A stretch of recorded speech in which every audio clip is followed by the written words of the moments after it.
Hey guys, so here with another video today, logic over emotion, and so I've been on LinkedIn having discussions, and that's kind of what my LinkedIn is really for today, because I'm not actively looking for a job or anything. I'm very happy with where I'm at. Um, so I just kind of use it to keep up with news, to have discussion, a lot of political stuff, finance stuff, and so I figured when I have a particular thread on um, LinkedIn that I will use this video to kind of describe those threads. And so, basically, there was a post by someone, and it stated that it had a picture of like a group of like BLM, I guess, activists kind of marching, and it shows a black guy and a little white girl in front, and it talks about how the little white girl wanted to make a change, so she, ran up and grabbed his hand and joined the march. Now, there's a couple problems I have with this. A, the first, and someone said this. Um, Kids don't really care about racism. They're not.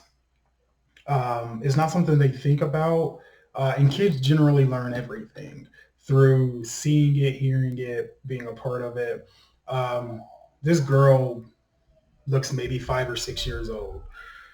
Yeah, so my question would be, what are the parents doing where this girl is involved with something like this versus playing with Barbie dolls, or like my little girl who's 4 years old?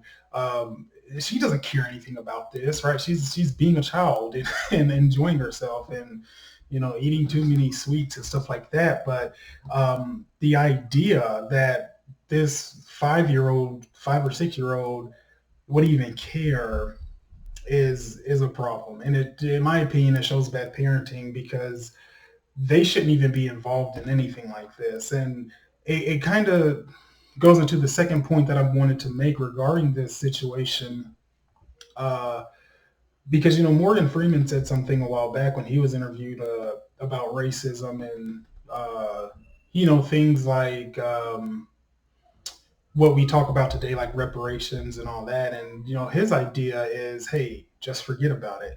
And I agree with that. 90%, and I feel like that's a loose figure. I feel like it's higher, but most people don't have personal situations where racism is an issue. They just don't. And so what they're actually mad about is when they turn on the TV and this left news bias, terrible mainstream media focus so much on that they think that it happens so much. Is there racism? Yes. Is it some super prevalent thing where you walk out of your house and it just alters the way you live life, like say in actual slavery times? No, not even close. And I'm in a place now where it is less than 3% minority, and one of the best places I've ever lived in my life. If racism was this big thing, I think that I'd experience it here. I've lived in the deep South, the United States. I would have experienced it there. I've just haven't had that experience. And the retort to that is people always say, "Oh, well, I'm glad you didn't have to have that experience." No, this is the thing. If it's systemic like you guys claim that it is, uh, at some point or another, I would have had some issue, or I would have personally known somebody that had an issue. And again, what I've noticed is whether you're, like I said, black, white, whatever you are, if you work hard, you stay out of trouble, you don't have any issues with the cops. And so this whole idea that, like I said, the whole systemic system is just false. And so, my response to this post was, how about we, this is also something Morgan Freeman kind of alluded to in his response to his question about racism. why don't we just treat everyone as individuals? Let's stop this. I'm a black man, you're a white man. Why does it matter so much? It's like when I see like, oh, new black business owners, this or that, the new black owners of this. Like, who cares? Like, we're acting like we're fresh out of slavery, that black people don't have any businesses, that there are no black millionaires, that there aren't any black engineers, lawyers, doctors. Um, we act like, it's so rare to see something like that, and it's just not. To act like, uh, as a black person, it's so hard to do something like start a business or to be successful. You know, the things that stand in the way of stuff like that has nothing to do with skin color. It's more or less the personal choices and the effort of the person who is attempting to uh, go on those endeavors and take advantage of those opportunities. It's not racism. That's not, if you have like, and again, I tell people this all the time. When they say, "Oh, banks lend to black people less than," show me a well qualified black person. Credit scores in the 700s, 800s. No issues. They have income. They've been on their job long enough to qualify. Show me a person like that gets denied for a loan. And then let's talk about systemic racism. It doesn't happen because this is the thing, guys. Businesses operate based on profit, right? Banks don't care of your skin color. They care about whether or not you can pay them their money so they can make their money off of the interest as you are paying back their loan. That's all they care about. This idea that everybody who's hired at a bank is brought into this system where they go back in some back room and they say, okay, well, we can't lend to too many colored people. It doesn't happen. At this point in time, with how everything is logged, and me being an engineer myself, how banks work, how financial institutions work, how everything is logged, all the numbers taken, it just is not feasible with the type of data manipulation that you would have to put forth to cover something up like a systemic system that was unfairly not providing loans to people of color. It will be too easy to spot, right? And so it just doesn't happen. There were times when my credit wasn't so good and it was hard to get a loan. There were times when I made a lot less money. It was hard to get a loan. That's not the case anymore. And it goes to show you now, and that's where I find this gets exacerbated is when people who may not actually qualify for a loan, right? They want to turn and use this as a reasoning on why they're being unfairly treated.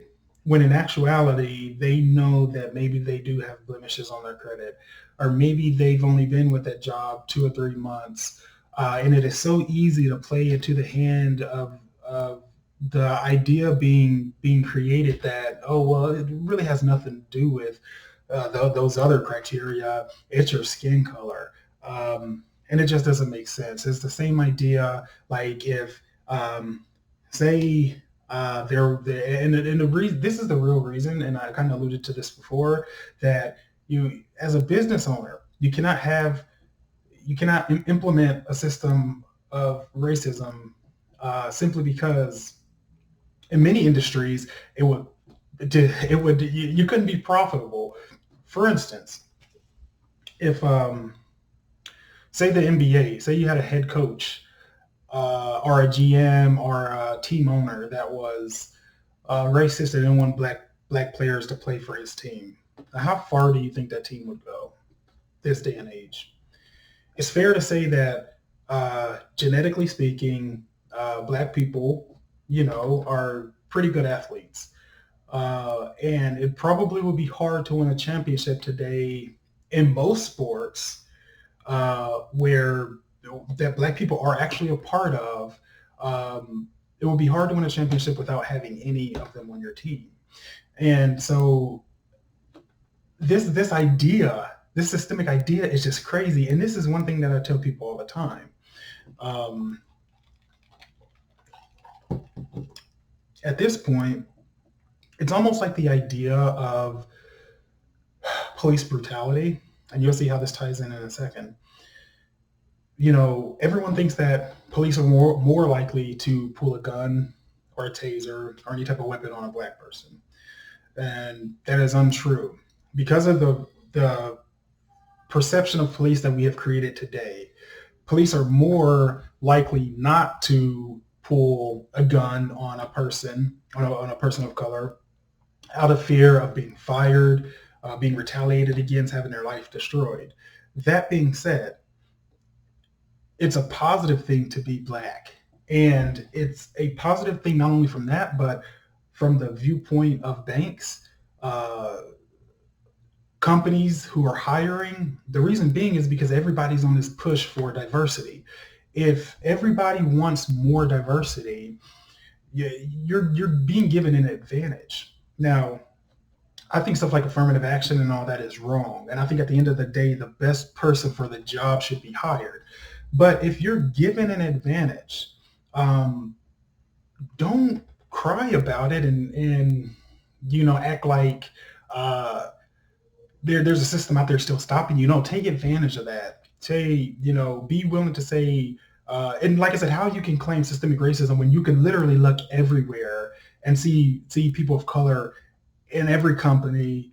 Um, I don't see how we can state something so far from the truth and so many people buy into it. It really goes to show you the how human nature is when it comes to people not wanting to be personally accountable for their own actions. But yeah, so this whole idea of systemic racism is crazy. And then obviously this is the one problem that I have with this, because I talked about personal accountability, and then someone asked me, well, how do we ensure that accountability? How far back does that accountability extend? And I said, what's happened in the past is in the past. It's not on us currently now to try to fix that issue. It can't be fixed because let me help you understand something. In order to pay reparations, you would have non-slave owners paying non-slaves for something that neither group was involved in. I mean, at what level can that even be logical? At what level? It can't be. And me and my wife were talking about it, and, and so this is the example I used. I said, so say a man decides to take another man's life, but in the process of doing that, he loses his own life. And so both of the men have children. Now, should the child of the man who um, had the father who tried to take another man's life, should that child owe something to the child of the man's life that was, you know, illegally taken? Well, no, because the situation happened between those two men. The offspring of those two men have zero to do with that situation. And so why should we hold the child of the man who is the murderer accountable? That makes no sense, right? And so I think the real problem that we have here is a problem of forgiveness. Um, there's a problem of forgiveness. And like I said, when I look at a white person today, unless that person has personally done something to me, I'm not going to think anything wrong of that person. I'm not going to think they're inherently racist. Um, it doesn't matter. And this is the thing, because if racism is hereditary, as such has been claimed, and really the only reason that racism even still exists is because we spend so much time talking about it.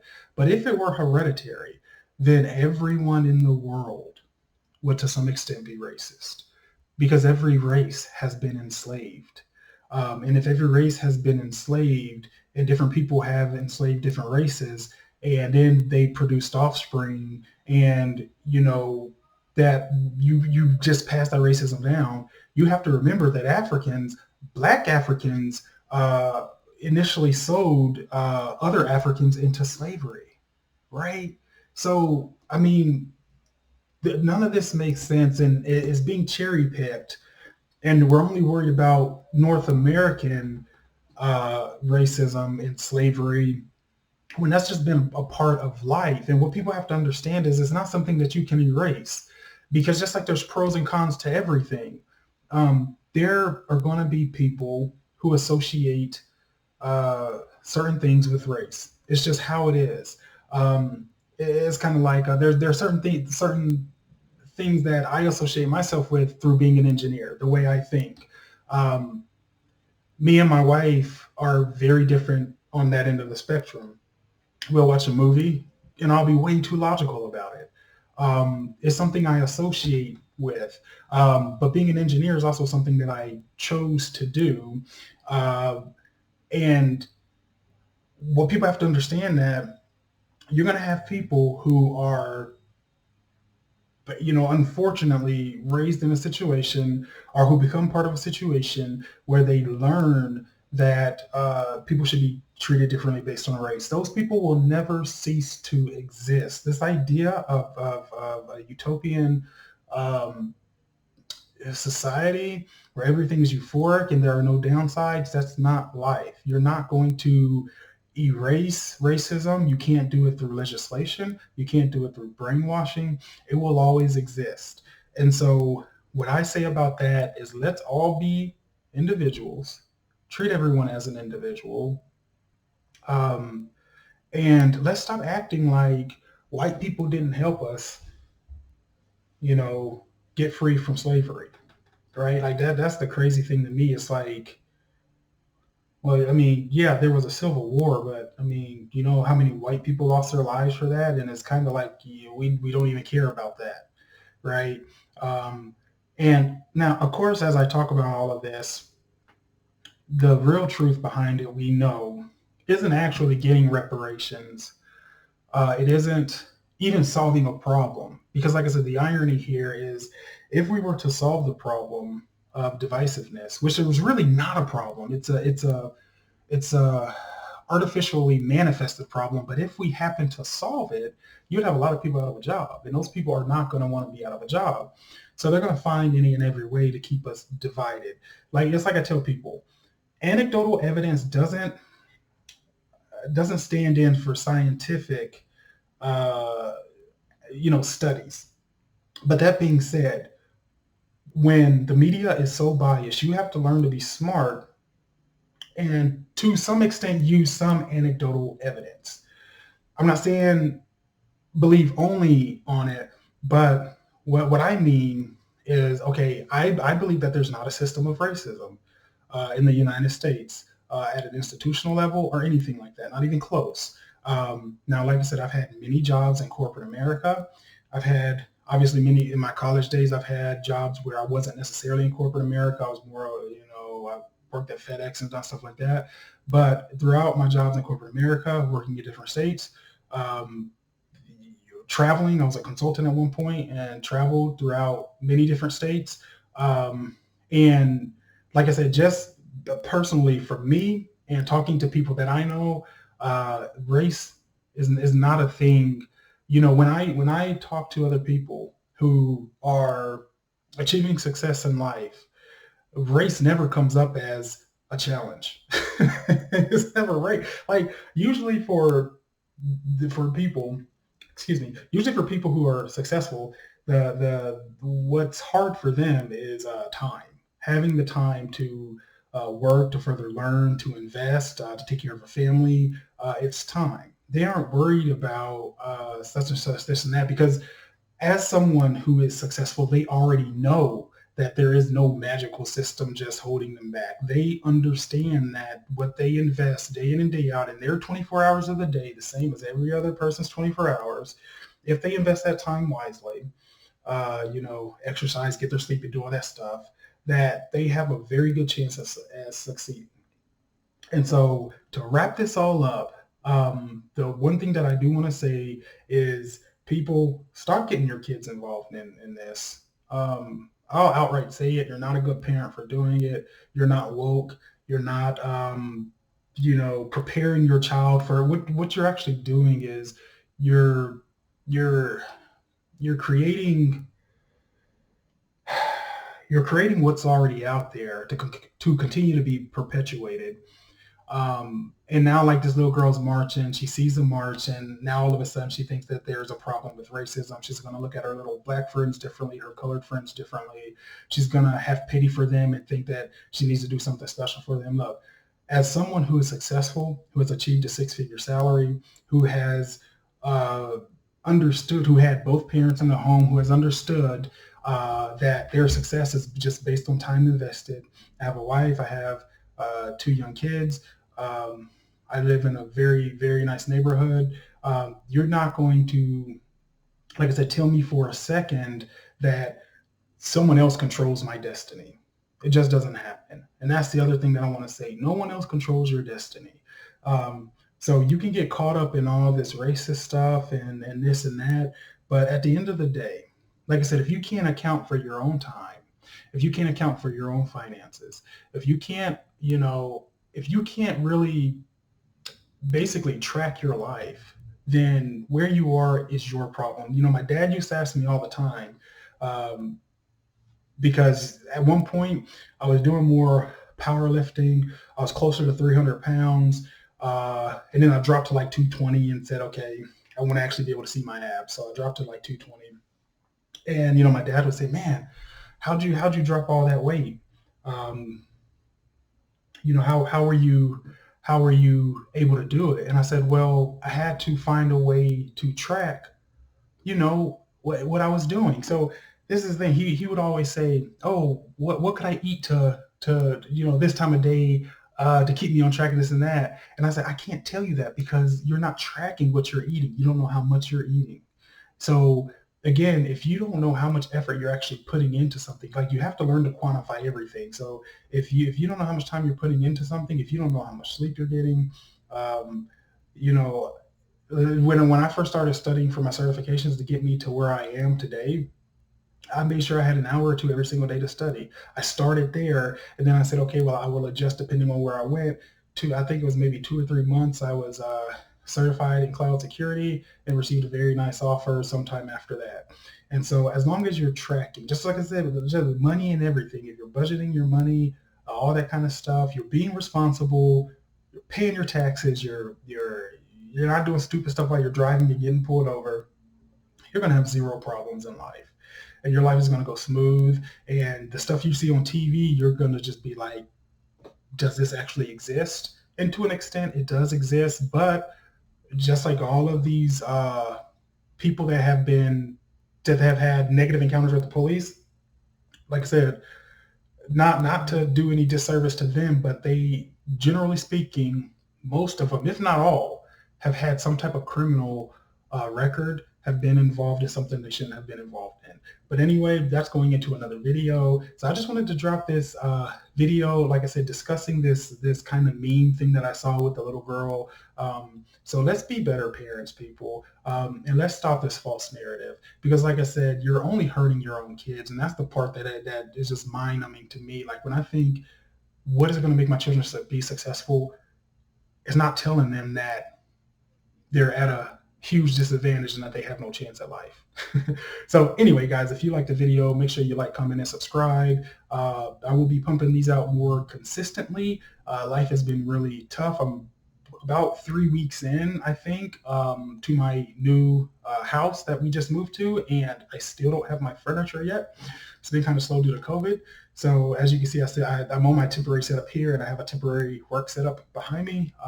So hopefully, comfy office chair and all that stuff is coming. But anyway, guys, thanks for watching. And, stay smart, guys. Think for yourself. And always remember, logic over emotion.